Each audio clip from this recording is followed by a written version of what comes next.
સમાચારોમાં આગળ વાત કરીએ તો વડોદરાથી પણ આ સમાચાર સામે આવી રહ્યા છે, જ્યાં ગણેશ ચતુર્થીના પાવન પર્વને લઈ શાહી પેલેસના ગણેશની શાહી સવારી નીકળી। ત્યારે 1939થી ચાલતી પરંપરા મુજબ આ સ્થાપના કરવામાં આવે છે। ત્યારે લક્ષ્મી વિલાસ પેલેસના દરબાર હોલમાં શ્રીજી બિરાજશે। ત્યારે વડોદરાથી આ સમાચાર, જ્યાં રાજવી પરિવાર દ્વારા દર વર્ષે સ્થાપના કરવામાં આવે છે। ત્યારે ભાવનગરથી ખાસ માટી મંગાવી પ્રતિમા બનાવાય છે।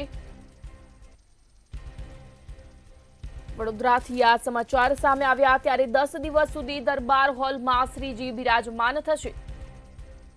શહેરના તમામ નાગરિકો માટે શ્રીજીના દર્શનની ખાસ વ્યવસ્થા કરવામાં આવી। ત્યારે લક્ષ્મી વિલાસ પેલેસના દરબાર હોલમાં શ્રીજી બિરાજશે।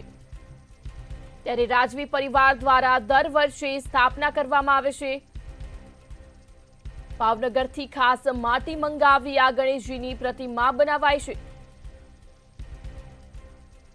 સમાચાર વડોદરાથી સામે આવ્યા, જ્યાં શાહી પેલેસના ગણેશની શાહી સવારી નીકળી।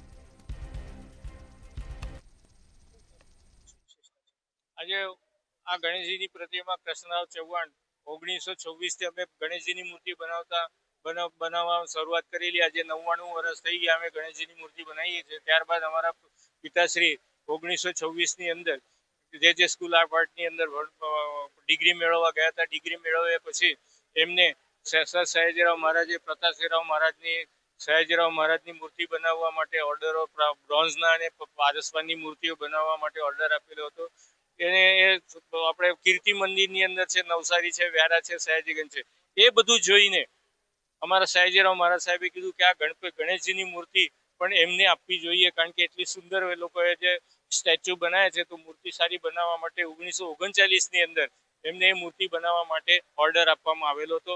1939 થી આ મૂર્તિ અમારા પિતાશ્રી બનાવતા આવેલા છે અને અમારા પિતાશ્રી પણ MS યુનિવર્સિટી એમનો તો પ્રોફેસર હતા, એ પોતે બનાવતા હતા। અને 1987 માં ગુજરી ગયા બાદ અમે એમના ચિરંજીવો એટલે ત્રીજી પેઢી લાલસિંહરાવ, માનસિંહરાવ અને પ્રદીપ આ અમે બનાવતા અને મંગેશભાઈ બનાવતા આવેલા છે।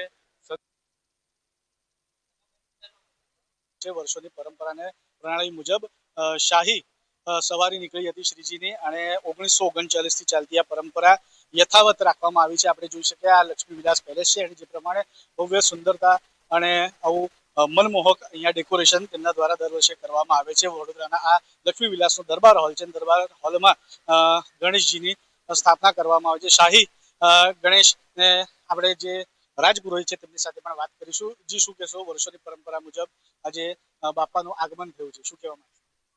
વર્ષોની પરંપરા મુજબ આ વર્ષે પણ બાપાનું લક્ષ્મી વિલાસ પેલેસ ખાતે આગમન થયું છે। બાપાની દર વર્ષની પરંપરા મુજબ આજે વિધિવત રીતે ભગવાનની શ્રીજીની પ્રાણ પ્રતિષ્ઠા થશે। અનંત ચતુર્દશી સુધી એમની નિત્ય સેવા થશે। રોજ સવાર સાંજ આરતી, ભોગ વગેરે બધું નિત્ય પરંપરા મુજબ કરવામાં આવશે। વિશેષ આયોજન એટલે ભગવાન બાપા બિરાજે એનાથી વિશેષ તો મોટું કયું હોય નહીં, અને રાજવી પરિવારના ગણેશજી છે એટલે એ જ મોટી વિશેષતા છે।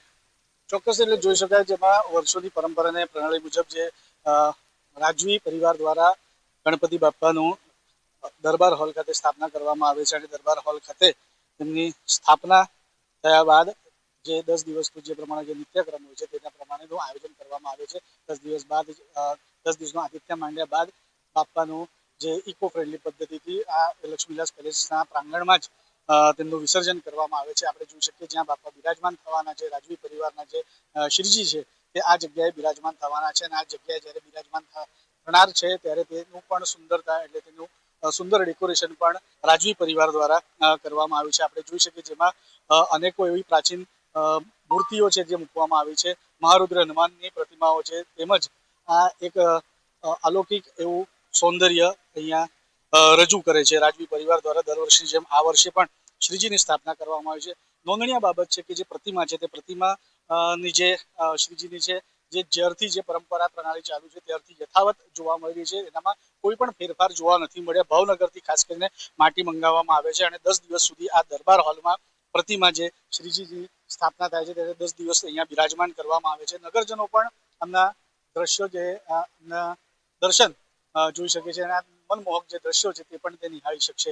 10 દિવસનું આતિથ્ય માંડ્યા બાદ રાજવી પરિવાર દ્વારા ઇકો ફ્રેન્ડલી પદ્ધતિથી આ લક્ષ્મીવિલાસ પેલેસ છે તે પ્રાંગણમાં આવેલો જે પોન્ડ છે તેના અંદર તેનો ઇકો ફ્રેન્ડલી પદ્ધતિથી શ્રીજીનું વિસર્જન કરે છે.